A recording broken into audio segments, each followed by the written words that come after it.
kerinduan hati kami. Kami mau mencintai Engkau seumur hidup kami.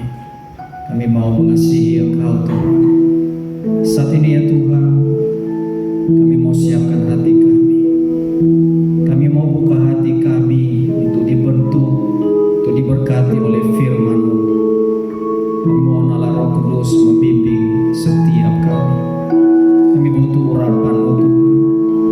Kami butuh pencerahan dari Roh Kudus yang mengajar kami, sehingga setiap firman-Mu yang akan kami baca, kami dengarkan, boleh menjadi berkat dalam hidup kami. Hamba-Mu yang tidak ada apa-apanya Tuhan, berapi sembunyikan di belakang salib-Mu Tuhan. Sekiranya Tuhan Engkau berkenan pakai hamba-Mu pada siang hari ini untuk memberitakan firman-Mu seturut dengan kehendak-Mu. Dan setiap kami Tuhan yang mendengar firman-Mu boleh diberkati, boleh dikuatkan Tuhan. Segala intimidasi, kuasa-kuasa si jahat, niat jahat manusia, niat jahat iblis, kami ikat, kami patahkan, hancurkan di dalam nama Tuhan Yesus. Berbicaralah kepada kami ya Tuhan, kami siap untuk mendengar kebenaran firman-Mu. Di dalam dan demi nama Tuhan Yesus kami berdoa, yang siap untuk mendengar firman Tuhan bersama-sama dengan saya katakan amin. Silakan duduk. Terima kasih untuk tim PB. Mohon untuk Michael bisa tetap main musik. Shalom teman-teman youth. Halo. Ya, apa kabarnya? Luar biasa. Satu orang aja yang luar biasa. Apa kabarnya? Luar biasa. Saya berharap kita semua tetap di dalam semangat yang sama. Hari ini kita bersukacita, kita boleh berada kembali di rumah Tuhan. Baik, langsung saja untuk mempersingkat waktu, sudah jam 12 ya. 10 menit aja untuk firman Tuhan ya. Hari ini kita akan belajar bersama-sama satu kebenaran firman Tuhan di dalam 1 Yohanes pasal 2 ayatnya yang ke-6. Boleh tampilkan? Ya, mari saja kita bersama-sama untuk membacanya. 1 Yohanes pasal 2 ayat yang ke-6, di hitungan yang ketiga sama-sama kita baca. 1, 2, 3. Barang siapa mengatakan bahwa ia wajib hidup sama seperti Kristus telah hidup. Sekali lagi saya baca bagi kita. Barang siapa mengatakan bahwa ia ada di dalam Dia yaitu Tuhan, ia wajib hidup sama seperti Kristus telah hidup. Amin.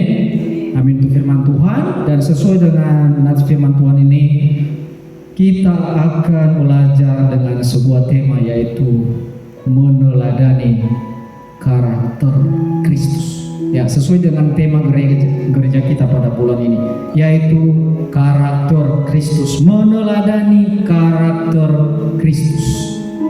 Nah, teman-teman, kita ini adalah orang-orang yang tidak sempurna. Benar? Setuju dengan saya? Kita ini orang yang banyak kurangnya, banyak kelemahannya, banyak keterbatasan.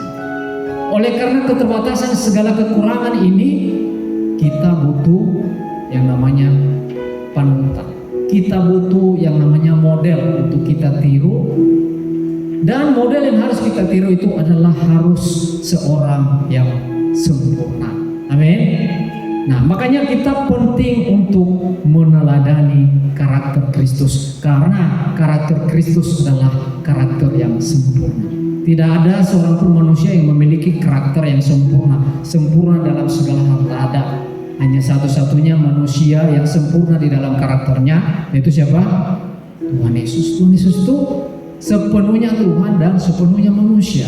Ya, dia bukan hanya Tuhan saja, tetapi dia telah datang ke dunia sepenuhnya Tuhan. 100% dia Tuhan, 100% dia manusia. Dia manusia. Jadi ada dua natur. Nanti untuk lebih lanjut teman-teman akan bisa belajar lebih lagi tentang natur yang terdapat di dalam Tuhan Yesus, yaitu natur ilahinya sebagai Tuhan dan natur kemanusiaannya sebagai manusia. Baik, meneladani karakter Kristus. Kristus adalah satu contoh, satu model yang harus kita tiru, yang harus kita teladani. Kenapa? Karena dia adalah sempurna adanya. Next.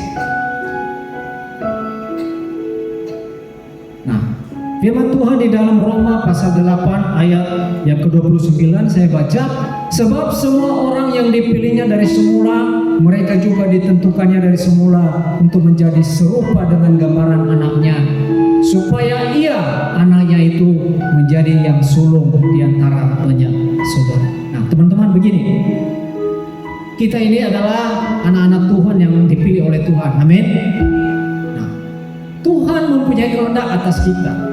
Dia mau setiap kita ini terus bertumbuh, ya, untuk menjadi apa? Serupa dengan segambar dengan Tuhan Yesus. Ya, Tuhan Yesus adalah yang sulung di antara banyak saudara. Ya, Tuhan Yesus adalah anak Allah dan kita juga sebagai anak-anak Tuhan, ya, yang menjadi yang sulung di antara kita semua adalah Tuhan. Jadi contoh teladan yang harus kita tiru adalah Tuhan Yesus. Ya, mungkin kita punya idola, misalnya artis, kita mengidolakan seorang artis, kita mengidolakan seorang guru yang kita favoritkan, kita mengidolakan seorang pemimpin yang kita lihat, oh ini pemimpin yang sangat bijaksana. Tetapi lebih daripada semua itu, kita harus mengidolakan siapa? Tuhan Yesus. Dia yang lebih besar di atas semua itu. Dalam hal apapun, Tuhan Yesus adalah satu-satunya model yang harus kita tuh. Nah, jadi ini kehendak Tuhan bagi kita. Kita ini tidak hanya menjadi percaya kepada Tuhan lalu begitu saja setiap hari Minggu beribadah, enggak begitu. Tetapi Tuhan mau dalam diri kita benar-benar karakter Kristus itu terbentuk dalam diri kita. Next, sebelum lebih jauh, kita akan belajar dulu tentang karakter Kristus, tentang pengertian daripada karakter. Nah, di sini saya catat, saya ambil dari menurut Kamus Bahasa Indonesia. Karakter adalah sifat-sifat kejiwaan, akhlak atau budi pekerti yang membedakan seseorang dengan yang lain. Karakter juga bisa dipahami sebagai tabiat atau watak. Dengan demikian, orang yang berkarakter adalah orang yang memiliki karakter, mempunyai kepribadian atau berwatak. Artinya, karakter itu adalah menunjukkan siapa sebenarnya diri kita. Ya, karakter itu menunjukkan sebenarnya siapa diri kita yang sesungguhnya. Jadi karakter kita itu ditunjukkan lewat apa? Sifat kita. Lewat apa? Lewat semua hal yang keluar dalam hidup kita ketika kita berada di tengah-tengah kehidupan orang yang lebih banyak. Nah, kapan karakter yang sesungguhnya itu akan ditunjukkan dalam kehidupan kita? Ya bukan ketika keadaan baik-baik saja, bukan. Tetapi karakter kita yang sesungguhnya itu akan nampak ketika kita berada dalam keadaan tertekan. Nah, di sana ketika kita misalnya, ya, ketika kita sedang menderita sakit penyakit, di sana karakter kita akan keluar dengan sendirinya. Adakah ketika kita sedang menghadapi penyakit yang berat, contohnya, apakah kita tetap setia kepada Tuhan? Kita tetap bersyukur kepada Tuhan, atau kita hanya terus mengeluh, bahkan menyalahkan Tuhan? Di sanalah karakter kita yang sesungguhnya akan kelihatan. Atau ketika kita disakiti oleh teman, dihianati oleh teman, di sana karakter kita diuji. Apakah kita akan menunjukkan kesabaran kita? Apakah kita bisa memaafkan dia? Apakah kita bisa mengampuni dia?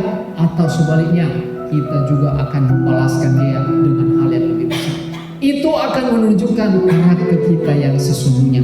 Jadi karakter itu adalah sesuatu hal yang penting yang harus kita bangun. Ingat, karakter itu dibangun.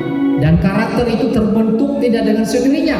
Tetapi ada banyak hal yang bisa membentuk karakter kita lewat tantangan hidup kita. Ya, Tuhan membentuk kita lewat segala hal yang kita hadapi. Kita akan terbentuk ya di dalam karakter kita sesuai dengan respon yang akan kita berikan. Misalnya ketika kita disakiti, ketika kita responi dengan menyakiti balik, berarti kita bertumbuh dalam karakter yang tidak bagus. Tetapi Tapi ketika misalnya teman kita menyakiti kita, kita membalasnya dengan mengampuni, memaafkannya, berarti kita sedang terbentuk dalam karakter yang benar yang sesuai dengan karakter Kristus. Next, mengapa penting kita meneladani karakter Kristus? Nah ini dia, Kristus adalah model karakter yang sempurna. Nah, di awal tadi saya telah berbicara bahwa seseorang yang kita tiru itu adalah harus seorang yang sempurna, dan itu adalah hanya Yesus. Ya, tadi saya sudah berkata mungkin kita mengidolakan artis, kita mengidolakan pemimpin yang tertentu yang menurut kita bijaksana. Tetapi lebih daripada itu, Kristus adalah satu-satunya model karakter yang sempurna yang harus kita tiru. Kenapa? Karena di dalam segala hal Kristus tidak ada celahnya. Kristus sama sekali tidak berbuat dosa ketika dia ada di dunia, sama sekali tidak. Makanya kita layak, Kristus layak untuk kita tiru. Nah, mungkin teman-teman berkata, lah Kak Aris, gimana saya bisa meniru Kristus? Saya kan manusia biasa, dia Tuhan. Ya wajarlah kalau dia sempurna. Betul, saya setuju dengan itu. Tetapi Tuhan berkehendak bahwa sebenarnya kita sebagai anak-anaknya itu diberikan kemampuan untuk bisa meneladani karakternya. Ya, karena ada Roh Tuhan di dalam hidup kita. Tuhan telah memberikan penolong bagi setiap kita, yaitu Roh Kudus. Dan Roh Kudus itulah yang memampukan kita untuk kita meneladani Kristus. Sekarang kembali kepada kita. Mau gak kita tunduk kepada kehendak Roh Kudus? Ya, ketika Roh Kudus menuntun kita, memimpin kita misalnya untuk mengampuni orang lain, mau gak kita tunduk? Atau adakah kita melawan? Udahlah, gak usah dipikirin, ngapain juga maafin dia, ngapain ampuni dia, dia selalu menyakiti saya, contoh ini. Ya. Tetapi sebagai anak-anak Tuhan, ingat, kita harus bertumbuh di dalam karakter Kristus. Kita tiru, ya. Sifat apa yang perlu kita tiru dari Tuhan Yesus? Tuhan Yesus ketika dia berada di dunia, dia disalibkan. Tuhan Yesus ada buat kesalahan gak sampai disalibkan? Tuhan Yesus buat dosa gak sampai dia disalibkan? Enggak ya? Setuju gak ada ya? Tuhan Yesus malah menolong orang, dia berbelas kasihan dengan orang yang miskin, dia menyembuhkan orang yang sakit, ya, dia memberitakan firman Allah kebenaran. Tetapi dia disakiti, dia ditangkap, dia disiksa, dia disalibkan, dia dibunuh. Tapi Tuhan Yesus ampuni enggak? Ampunin ya. Dia bilang, Bapa ampunilah mereka, sebab mereka tidak tahu apa yang mereka perbuat. Jadi secara sempurna Tuhan Yesus telah memberikan teladan kepada kita bagaimana kita sebenarnya sebagai anak-anak Tuhan harus mengampuni. Karakter ini yang perlu kita tiru. Ya, belas kasihannya, ketaatannya di dalam melakukan kehendak Tuhan. Jadi segala sesuatu kita bisa contoh. Ya, segala sesuatu sifat, tindakan, perbuatan yang ditunjukkan oleh kemanusiaan Yesus ketika ia berada di dunia ini, itu wajib untuk kita teladani, wajib untuk kita tiru, karena semuanya sempurna. Itu standar yang harus kita capai. Amin. Amin. Harus semangat ya, harus bisa, karena ada Roh Kudus yang memampukan kita untuk meniru Kristus. Udah berapa menit? Udah 5 menit ya? Itu 5 menit lagi. Oke ya. Nah, hal yang kedua, mengapa penting kita meneladani karakter Kristus? Next. Oh belum ya? Next ya. Oke. Nih kembali tadi ke poin tadi. Enggak. Yang tadi sebelumnya. Ya. Yohanes 13 ayat 15. Next. Sebab aku telah memberikan suatu teladan kepada kamu, supaya kamu juga berbuat sama seperti yang telah kuperbuat kepadamu. Jadi di ayat firman Tuhan ini, Tuhan Yesus mengonfirmasi dia mau supaya kita meneladaninya. Dia telah memberikan contoh, dia telah memberikan teladan kepada kita. Maka Nah, sebagai anak-anaknya kita harus meniru dia, kita harus meneladaninya di dalam segala hal yang telah diperbuatnya kepada kita. Apa yang diperbuat Tuhan? Tuhan telah menunjukkan bagaimana caranya melayani. Ya, dia yang adalah seorang guru, seorang pemimpin, seorang Tuhan, dia rela membasuh kaki murid-muridnya. Artinya apa? Di sana ada kerendahan hati, ada kasih yang tulus. Tuhan mau kamu juga berbuat sama seperti yang telah kuperbuat kepada. Kita belajar untuk rendah hati. Kerendahan hati itu berbicara tentang apa? Ya, kerendahan hati. Kita mau ketika orang misalnya merendahkan kita, kita nggak balas, tetap rendah hati. Udahlah, mungkin saya harus memaafkan. Kerendahan hati berbicara tidak sombong, ya, tidak tinggi hati, tetap rendah hati. Misalnya kita dalam studi misalnya, ya, kita termasuk orang yang memiliki kepintaran, kecerdasan. Kita nggak perlu sombong, kita harus tetap memiliki kerendahan hati. Ya, ketika misalnya orang lain membutuhkan bantuan kita nggak perlu sombong, kita bisa membantunya sebisa yang kita lakukan. Dari hal-hal itu kita belajar tentang Quran, dari hal-hal yang kecil. Jangan bermimpi dulu untuk hal yang besar, belajar dari hal-hal yang kecil aja. Ketika kita terbiasa ya melakukan hal-hal yang kecil dengan cinta yang besar, percayalah itu akan menjadi karakter kita. Karena karakter itu terbentuk dari satu perilaku yang dibiasakan diulang-ulang, dan itu akan membentuk diri kita menjadi karakter kita. Ya, amin.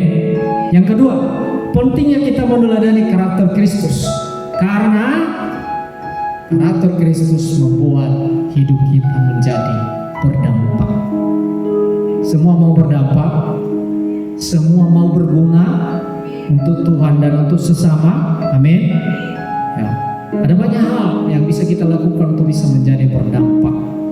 Ya, next. Firman Tuhan di dalam Matius 5 ayat 13. Kamu adalah garam dunia. Jika garam itu menjadi tawar, dengan apakah ia diasinkan? Tidak ada lagi gunanya selain dibuang dan diinjak orang. Kita adalah garam. Garam itu apa gunanya? Memberikan rasa pada masakan. Kita diumpamakan oleh Tuhan Yesus sebagai garam di tengah-tengah dunia ini. Bagaimana dengan keadaan diri kita sendiri ya, masing-masing sekarang? Saya sebagai Fani, Kesia, coba merenungkan diri dulu masing-masing. Dengan diri saya sendiri, ya, dengan diri kita masing-masing saat ini, bagaimana kita bisa menjadi garam di tengah-tengah dunia ini? Apa yang bisa kita lakukan untuk bisa menjadi garam? Dimulai dari apa? Dimulai dari keluarga kita, dimulai dengan teman sekomunitas kita, dimulai dengan teman sekolah kita. Bagaimana kita bisa menjadi garam, memberi dampak di sana? Dan itu hanya bisa terjadi ketika kita belajar tentang karakter Kristus. Kita bertumbuh di dalam karakter Kristus. Ya, kalau kita tanpa bertumbuh di dalam karakter Kristus, percaya kita nggak akan bisa berdampak. Yang ada kita akan menjadi garam yang tak tawar, tidak memberikan rasa apa-apa. Sementara yang Tuhan mau kita menjadi garam yang bisa memberikan rasa yang enak pada makanan. Jadi kita ini bukan satu kebetulan, Tuhan izinkan, Tuhan ciptakan, lahir di dunia, berada di tengah-tengah dunia tanpa satu tujuan. Tidak. Tuhan punya tujuan atas hidup kita masing-masing, dan itulah yang harus kita cari. Tanyakan Tuhan, berdoa kepada Tuhan. Tuhan mau untuk apa hidup saya ada di tengah-tengah dunia? Tuhan mau untuk apa hidup saya di tengah-tengah keluarga saya? Tuhan mau untuk apa hidup saya di tengah-tengah teman sekolah saya? Situ kita harus bertanya kepada Tuhan. Dan percayalah Roh Kudus akan memimpin teman-teman, saudara-saudara untuk bisa mengenal kehendak Tuhan. Ya, jadi terus melakukan hal-hal yang baik yang memberikan dampak sekecil apapun, dari cara bicara, Ketika kita berbicara sopan, ya, punya etika dengan orang di sekitar kita, apalagi orang yang lebih umurnya lebih tua dari kita, itu kan memberi dampak. Oh, anak ini sangat sopan. Itu kan memberi dampak, akan memberkati orang lain. Itu artinya berdampak. Ketika hidup kita bisa memberkati orang lain. Memberkati orang lain bukan berbicara tentang memberikan uang atau apa. Tidak. Memberi dampak, misalnya kita mendoakan orang lain, mendoakan teman, ya, berdampak bagi keluarga. Kita mengerti dengan keadaan orang tua, kita bisa membantu orang tua dengan hal-hal yang kecil sekalipun. Di sana kita telah memberikan dampak, karena Tuhan mau sebagai anak-anaknya kita bisa memberikan dampak dimanapun kita berada. Amin. Di sekolah juga begitu. Kita harus menunjukkan diri kita ini sebagai anak Tuhan. Ada satu pembeda antara anak-anak Tuhan dengan orang-orang dunia. Ya, kalau ini kita nggak bisa jaga, nggak ada bedanya dong dengan kita dengan anak dan apa yang mana kita menjadi pengikut Kristus, ya kan? Jadi kita jadi tahu tadi itu maksudnya. Tetapi kalau kita memiliki karakter Kristus, kita bertumbuh di dalam karakter Kristus, dan itu bisa kita praktekkan dalam kehidupan kita sehari-hari, di sanalah kita bisa menjadi berdampak. Kita bisa menjadi garam seperti yang dikehendaki oleh Tuhan. Amin. Amin. Semangat anak-anak Tuhan, ya. Dan hal yang ketiga, 3 menit lagi. Hal yang ketiga, mengapa kita penting untuk meneladani karakter Kristus? Karena dengan meneladani karakter Kristus membuat kesaksian kita menjadi efektif. Next, ayat firman Tuhan di dalam Matius pasal 28 ayat 19 sampai 20. Karena itu pergilah, jadikanlah semua bangsa muridku dan baptislah mereka dalam nama Bapa dan Anak dan Roh Kudus, dan ajarlah mereka melakukan segala sesuatu yang telah kuperintahkan kepadamu, dan ketahuilah aku menyertai kamu senantiasa sampai kepada akhir zaman. Ini adalah amanat agung Tuhan Yesus. Ini bukan hanya berlaku kepada para pendeta, pada hamba-hamba Tuhan, tetapi kepada semua orang yang percaya kepada nama Tuhan Yesus.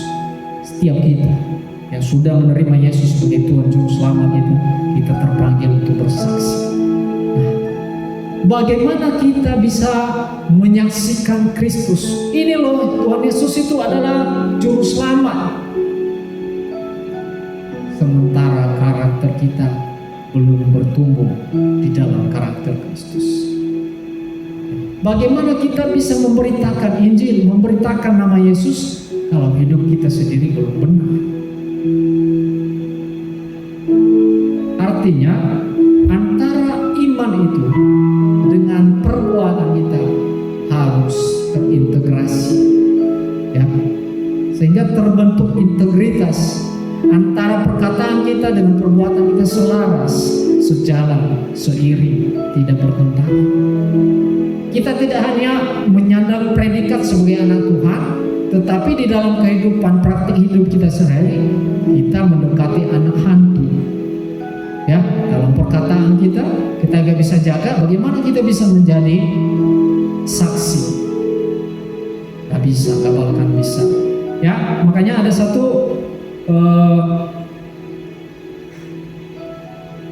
katakanlah peribahasa bahwa orang yang bisa menjaga perbuatannya tetap sesuai dengan perkataannya akan menjadi lebih mudah untuk didengar oleh orang lain. Ya, orang yang memiliki integritas akan lebih mudah didengarkan, ya, perkataannya oleh orang lain daripada orang yang pandai berbicara tetapi sama sekali tidak ditunjukkan dengan perbuatannya. Jadi ini penting teman-teman, ya, kita harus meneladani karakter Kristus. Kristus, dia memberitakan firman, memberitakan kebenaran, memberitakan Injil kerajaan Allah, dan dia sendiri melakukannya. Dia sendiri menggenapinya. Jadi kita juga sebagai anak-anak Tuhan, kita belajar tentang firman Tuhan. Dan ketika kita telah belajar, kita juga terpanggil untuk memberitakan firman Tuhan. Bagaimana firman Tuhan yang kita beritakan diterima oleh orang lain yang belum mengenal Tuhan kalau hidup kita belum benar-benar di hadapan Tuhan. Jadi ini adalah merupakan evaluasi bagi kita sebagai anak-anak Tuhan.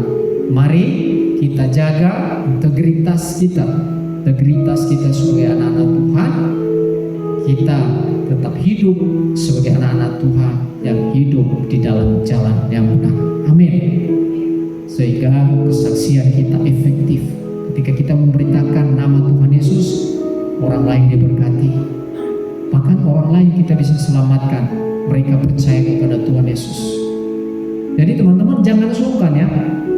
Tetap beritakan Injil. Harus berani. Dulu saya pernah pelayanan tentang penginjilan, dan itu bukan untuk orang-orang yang sudah mengenal Tuhan, bukan hanya pelayanan di gereja, tapi orang-orang yang belum mengenal Tuhan. Di Pontianak selama 2 tahun saya jalani pelayanan itu, dan itu bukan sesuatu yang mudah. Pernah gak teman-teman, ada gak yang pernah memberitakan Injil, bercerita tentang Tuhan Yesus kepada orang yang tidak sekepercayaan dengan kita? Ada yang punya pengalaman? Saya berbagi cerita dengan teman-teman. Untuk memberitakan itu bukan sesuatu hal yang mudah, apalagi dengan orang yang berbeda kepercayaan dengan kita. Kita akan gemetaran terlebih dahulu. Kita akan merasa takut. Kita udah merasa jangan-jangan dia marah. Ingat teman-teman, itu adalah intimidasi. Jangan pernah takut. Ya, tetapi kita juga harus berhikmat, harus bijaksana di dalam memberitakan Injil.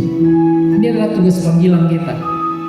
Nama Tuhan Yesus itu harus terus kita siarkan, kita sebarkan agar orang lain mengenalnya dan menjadi percaya kepada nama itu, menerima Yesus sebagai Tuhan dan Juru Selamat atas kehidupan mereka. Kita nggak boleh egois, yang penting saya sudah selamat. Enggak, kita harus juga terbeban untuk keselamatan orang lain. Karena itulah kita terpanggil supaya kita memberitakan Injil, supaya banyak orang diselamatkan. Amin. Amin. Jadi ada 3 poin mengapa kita perlu meneladani karakter Kristus. Kristus adalah model karakter yang sempurna. Dalam segala sesuatu dia sempurna sehingga layak untuk kita tiru. Ya, kita perlu meneladani karakter Kristus karena karakter Kristus membuat kita menjadi berdampak. Kalau kita sudah bertumbuh di dalam karakter Kristus, maka pasti kita akan berdampak bagi orang-orang di sekitar kita. Kita perlu meneladani karakter Kristus karena dengan meneladani karakter Kristus membuat kesaksian kita menjadi efektif. Ketika karakter Kristus itu ada di dalam diri kita, orang melihat dari sifat kita punya kerendahan hati, kita punya kesabaran, kita punya belas kasihan, kita punya ketaatan. Kita bisa menunjukkan itu semua, maka orang lain yang akan berinteraksi dengan kita pasti akan diberkati. Mereka akan percaya ketika kita bersama. Amin. Ini yang harus kita miliki sebagai anak-anak Tuhan. Demikian untuk firman Tuhan pada hari ini. Yang terakhir, slide terakhir tolong tampilkan. Multimedia, slide terakhir tolong tampilkan. God bless. Tuhan memberkati kita semua. WL Singer silakan maju ke depan. Demikian firman Tuhan untuk siang hari ini.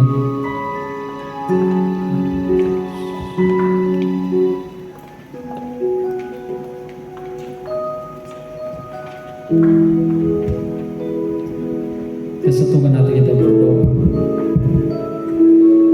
Bapa, terima kasih. Kami telah belajar firman-Mu Tuhan. Di dalam keterbatasan kami Tuhan, kami butuh pencerahan dari Roh Kudus untuk mengajar kami, untuk kami bisa meneladani karakter-Mu Tuhan Yesus dalam segenap kehidupan kami, agar hidup kami boleh berdampak, agar kami boleh memenuhi panggilan kami untuk menjadi saksi-Mu, memberitakan Injil-Mu. Tuhan, berkati setiap anak-anak-Mu, Youth GBI Keluarga Kristus. Di masa muda mereka Tuhan, bawa mereka untuk mengenal Engkau lebih lagi, untuk mengasihi Engkau lebih lagi, untuk lebih taat lagi kepadamu Tuhan. Dan Tuhan sendiri juga yang menuntun mereka pada jalan-jalan Tuhan, dalam studi mereka, pendidikan mereka, masa depan mereka. Biarlah Tuhan di dalam setiap perjalanan mereka, mereka boleh melihat kuasa Tuhan yang menyertai mereka. Dan Engkau juga Tuhan menyatakan kemurahan-Mu di dalam setiap kerinduan, harapan-harapan mereka. Tuhan kiranya memberkati. Terima kasih Tuhan, diteraikan firman-Mu di dalam hati kami, dan berikan kami hikmat untuk kami mengerti lebih dalam lagi Tuhan. Terlebih Roh Kudus kami mohon, mampukan kami untuk kami melakukannya di dalam kehidupan kami sehari-hari.